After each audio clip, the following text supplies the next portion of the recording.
Jack Kessler with High Plains History, and I'm joined by Beth Duke with Center City of Amarillo, the executive director. So, Beth, tell me a little bit about this Main Street accreditation that you guys got. It's the 23rd year, so tell me a little bit about what the Main Street accreditation is. Yes, the Main Street accreditation is so prestigious for us because we really want to be part of this national network. And in 1996, Center City was started by some volunteers who realized that we were in danger of losing the great historic buildings that dominate our skyline today. And they started Center City as a nonprofit organization governed by a volunteer board. And then in 2002, State Main Street, Texas Main Street, accepted us as part of the Texas Main Street program.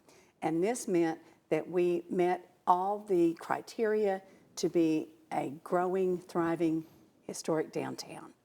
And Texas Main Street is under the umbrella of the Texas Historical Commission. So one of the main tenets of that is historic preservation of our great old buildings. And then as part of Texas Main Street, we're also part of National Main Street, but not everybody gets accreditation. And to show accreditation, you have to show growth and strength in four main areas. It's called the 4-point approach, and it's organization, a strong governing board and finances. You have to have promotion.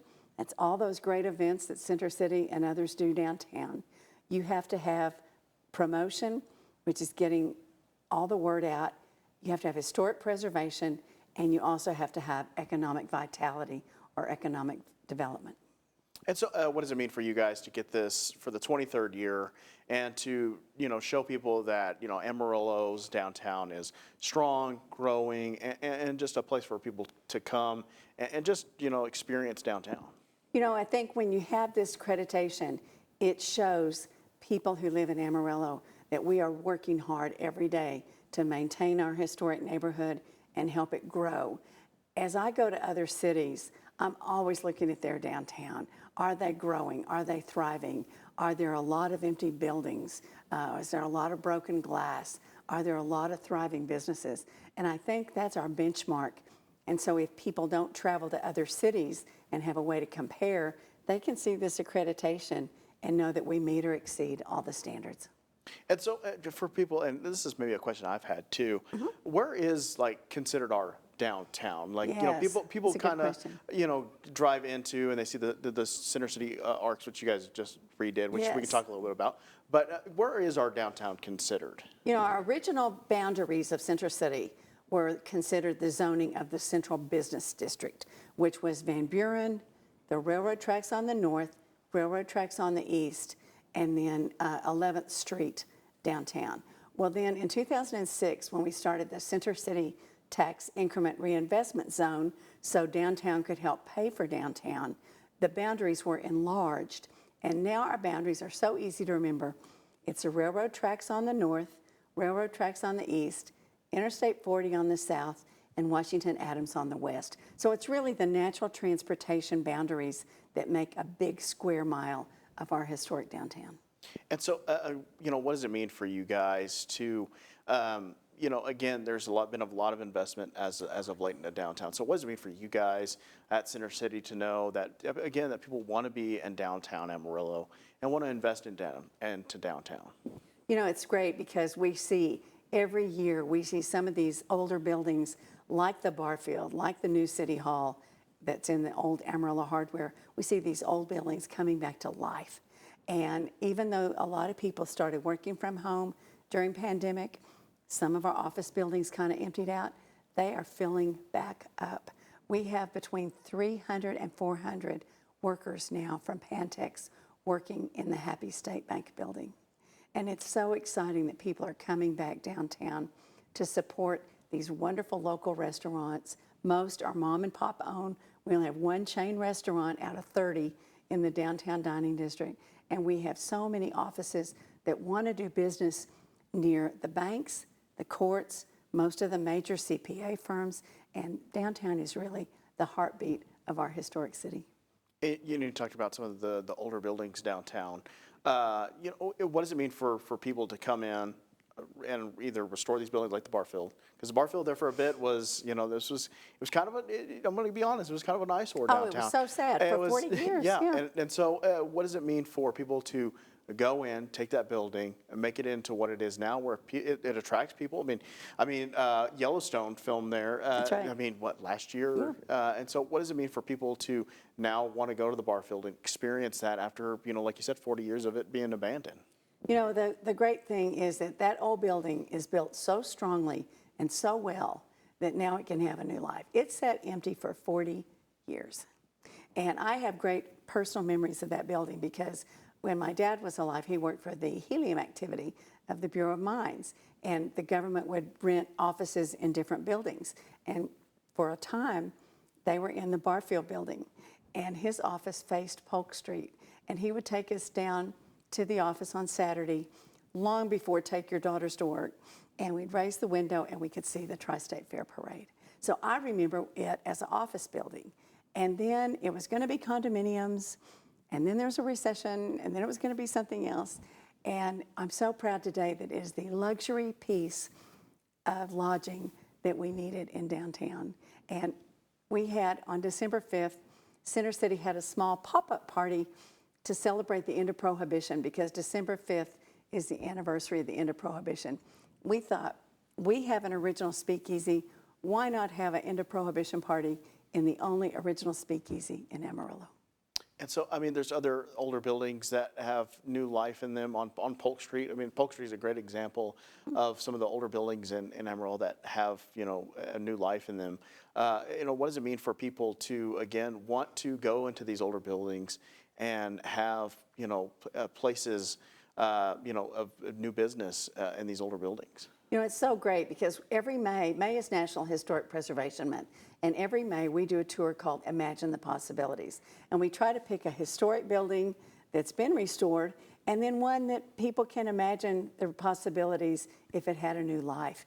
And this year was so exciting because we opened up our historic Mary E. Bivens Library there at 10th and Polk, which is now the offices for nonprofit organizations. Center City's offices are there, along with the Chamber and the Convention and Visitors. And we opened it up because people remember it as a library, but now they can see that it's a historically preserved office building that we're using today, even though it was built in 1905. And so, I mean, there's other things that have been happening. It seems as of late to like you said, they Imagine the Possibilities things, but the MTech students just Yes. had a thing over with you guys at Center City to design or to look at architectural designs for one of the other kind of a building that's kind of hidden away in, That's right, a in hidden downtown. gem. Yeah. Yeah. So talk to me a little bit about that and kind of what it means for these students to learn about this building and then kind of design things of what maybe you guys can do with that building. You know, it's so exciting.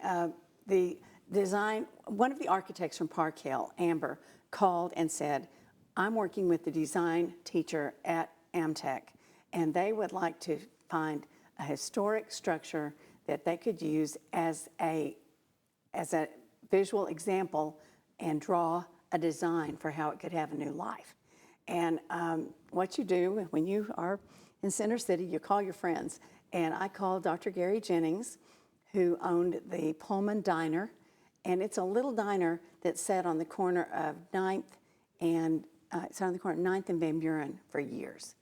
And in the 70s, 80s, it was a sandwich shop, and then it's just sat empty.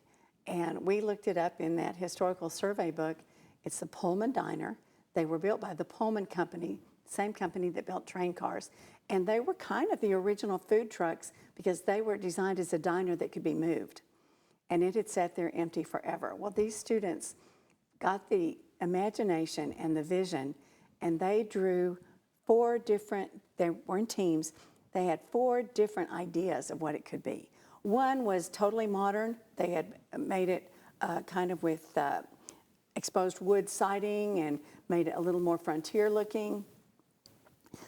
One was retro, like you'd think of a diner, and one was really a little bit with the train theme, a Pullman. And it was exciting for me because it showed that that building could have a new life. One built a stage and a patio and an indoor dining and a covered patio. And it was amazing for me to watch. And then one team went over the top and they did 3D printing of their design to make a little 3D diorama of what it could look like.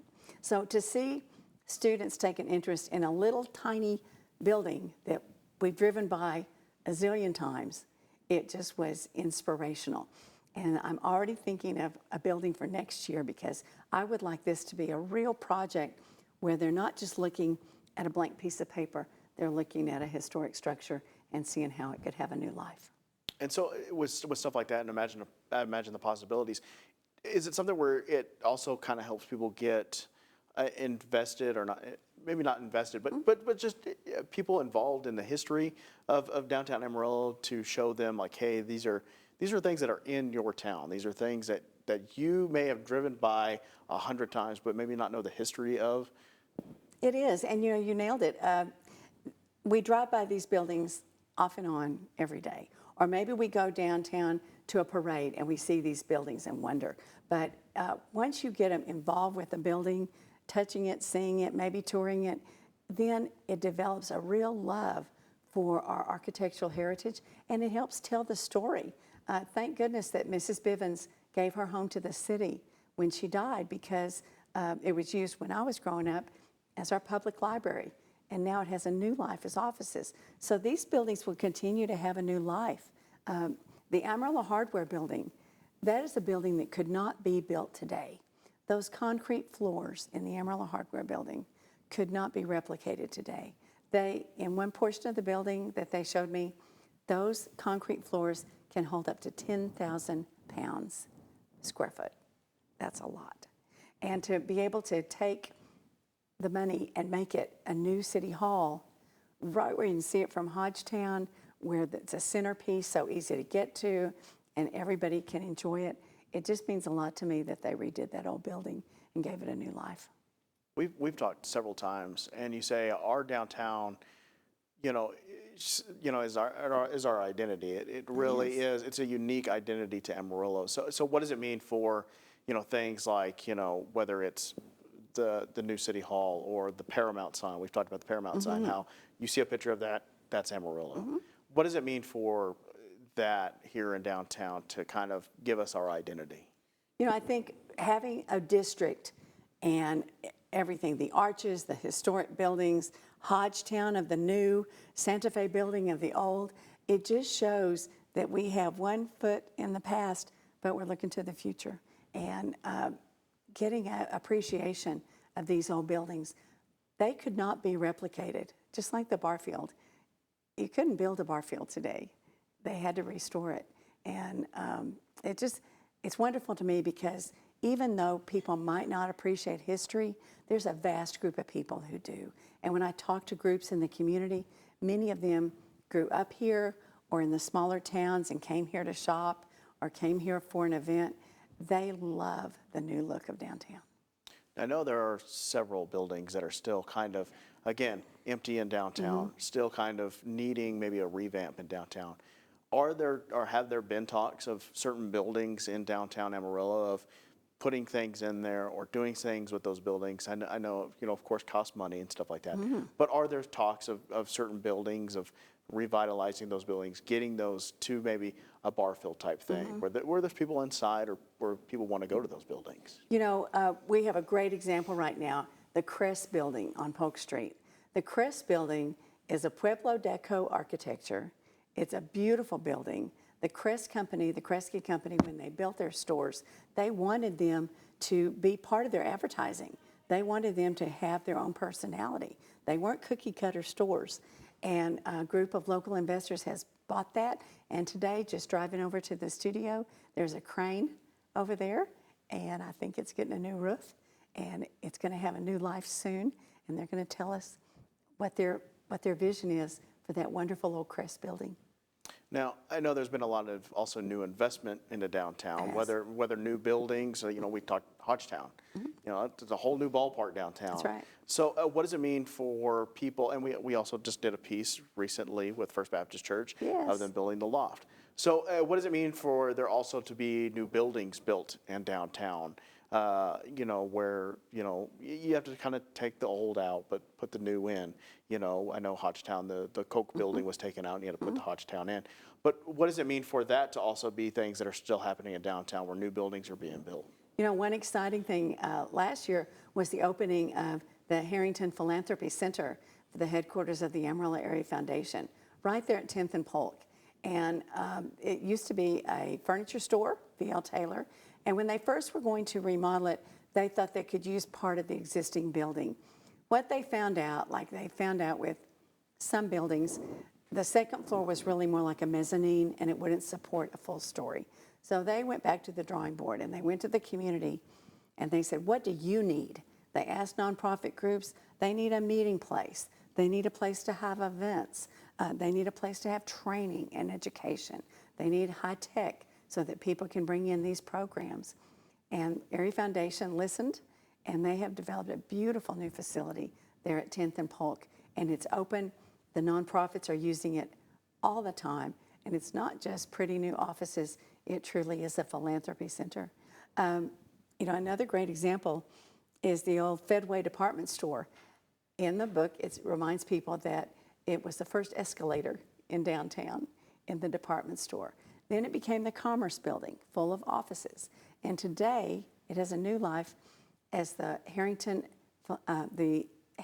Academic Hall, which holds the 250 nursing students who come downtown every day to get their nursing degree. And so when it comes to downtown, you know, what are some things that you still want in downtown? I know I know we talked about a grocery store. That is something. That'd be nice. That's high on our wish list. That is something that I know we've talked about several times as a grocery store. So what are some things that you would like you said, on your wish list in downtown? You know, I want more places for people to live.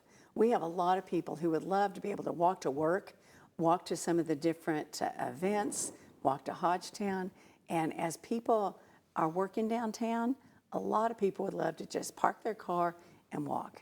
And now with the new streetscape on Polk Street, it's totally walkable from 2nd to 10th, and we're just trying to make a more walkable city. So more places to live close to downtown.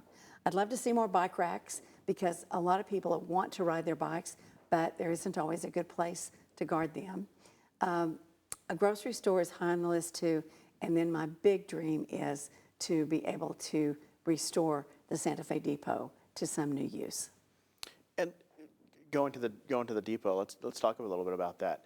I know that there was some talks when the pavilion was put up about how it might reduce like the historic value and stuff like that. So talk to me a little bit about, you know, I don't want to go too far into that, but talk to me a little about kind of how the pavilion kind of would affect the historic value and you know, stuff like the that. pavilion's going to be great because it's already a place to bring people. And the more people and activity we see in the pavilion, it's a 3.5-acre parcel. So the more people we can get there and use it to say, wonder what we could do with the depot. And I think the thing to do now, we have the ice ranch, we have the pavilion. I think the thing to do now, just like with our downtown, I think we need a master plan because it's a beautiful building, so historic. One of our Texas historians has said that Texas is the largest city in Texas, Amarillo is the largest city in Texas that owes her existence to the railroad. We wouldn't be here. We don't have lakes, except for some playa lakes, but we don't have lakes or rivers, and we don't have ports, so we have a railroad. And it would just be wonderful to be able to have a master plan for that whole area. And I think the pavilion can be part of that. It's already up and running. It's got so much potential. We have the ice ranch, and it's already starting to bring a lot of people downtown. There's several events planned for the pavilion this year, and I'm excited that it's starting to have multiple uses. Now we mentioned this book a couple times. Yes. I want to show this book. It's the Amarillo Historic Building Survey. Now this was put out in 1981. That's right. So talking about this book a little bit, is this something you guys maybe reference a lot over there at Center City? And is it something that you guys kind of maybe want to do a new version of? Because I mean, this book is from 1981. So is it something that you guys would like to do a new one of, or is it again something you guys reference a lot? Both. You know, we reference it all the time because it is the best reference of structures built before World War II. And so that makes it very important. as a historical reference. And I know a lot of stories about the buildings, but if you start asking me dates of when this building was finished or when it was built, except for some of the main buildings, I'm going to look it up in that book. And I think it would be time to do a new survey, maybe in digital form, maybe in a book. But we've lost some structures, and I think it would be good to catalog what we have now so people in the future would have a snapshot. Yeah, I mean, I know that I was doing some stuff when it came to the New Deal and stuff like Yes. that piece. And I asked you, I was like, how do you find all this stuff? And you gave me a copy of this and said, this is the best thing that we have that was able to reference all that stuff. So it's a great resource It is. for all that. So talk to me a little bit about, you guys just put in or redid the Center City arcs that people drive Yes. in when they come into downtown, whether they're visitors, tourists, or just people who live in the city all their life. So talk to me a little bit about that process and why you guys thought it was time to redo those. Those were put in the year 2000. And Center City, I didn't come until 2005, but Center City had a contest, and they asked architects to come up with their idea of gateways to our Center City to show that when you pass through that gateway, suddenly you were in a different district, a historical district. And since then, they had been repainted. But if you drove by them every day, you started noticing some rust, some peeling paint, and we just didn't feel like they really welcomed people to Amarillo with the first impression that we wanted to give.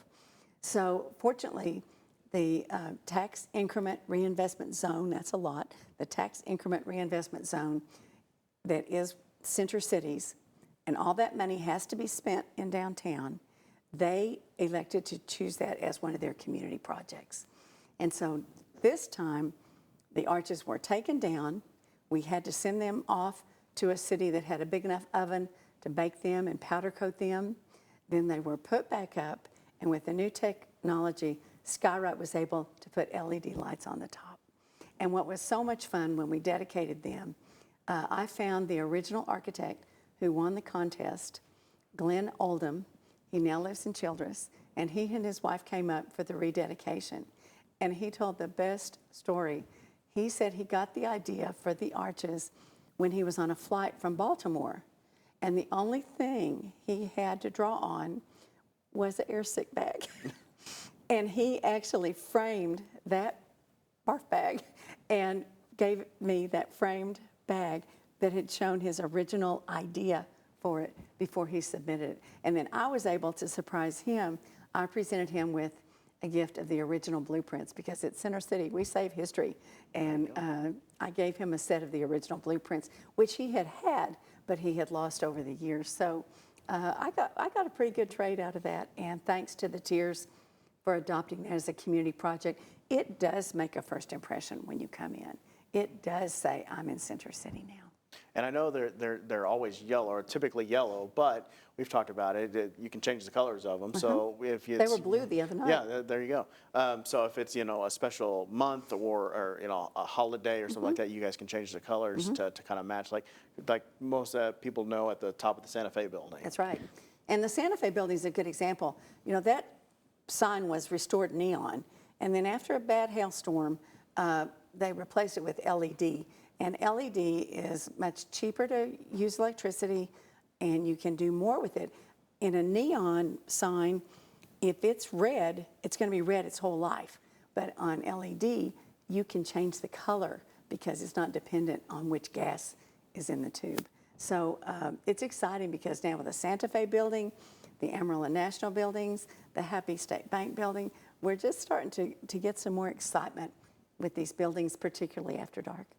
And so talk to me a little bit about, how do you think, when a tourist drives through town or drives through into downtown and they see that, and they see the Santa Fe building and say, I don't know, it's July 4th, and they drive in, they see red, white, and blue on the Santa Fe building, they see red, white, and blue when they drive into Center City. How do you think that's going to catch their attention or make an impression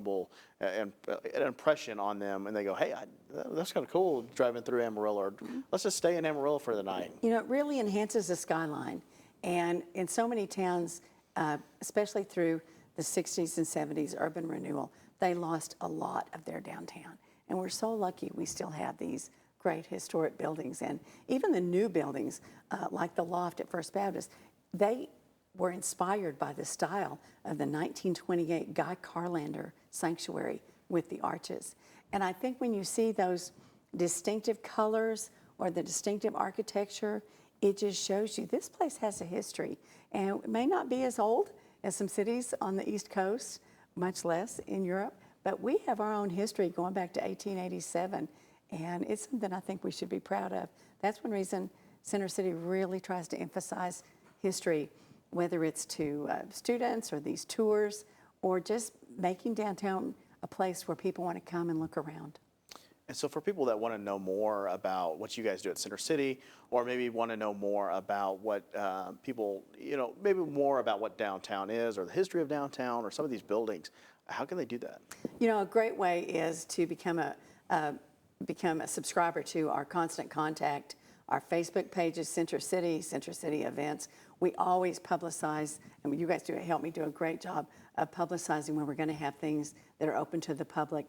And then they're at our headquarters at 1000 South Polk by appointment. There's an employee of the Chamber of Commerce who gives tours, and we just try to really promote our city, that it's time to get off the interstate, which brings so many people here, and enjoy downtown.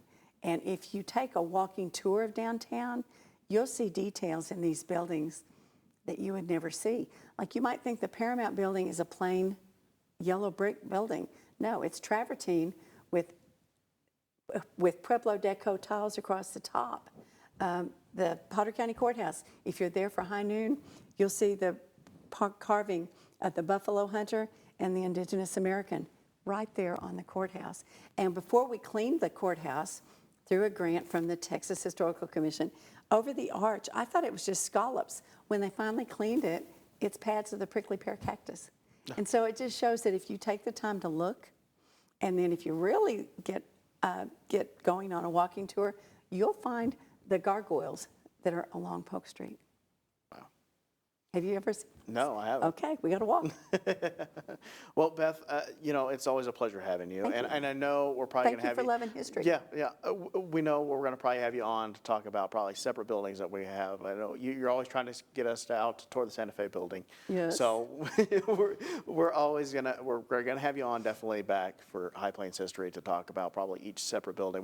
We have plenty to talk about. We have a good guidebook. So. And the historic Federal Building has so much history, all those buildings. And growing up here in Amarillo, I have a story about every building, and some of them are true. Well, Beth, thanks for joining us. I'm Jack Kessler. This is High Plains History. Thanks for joining us.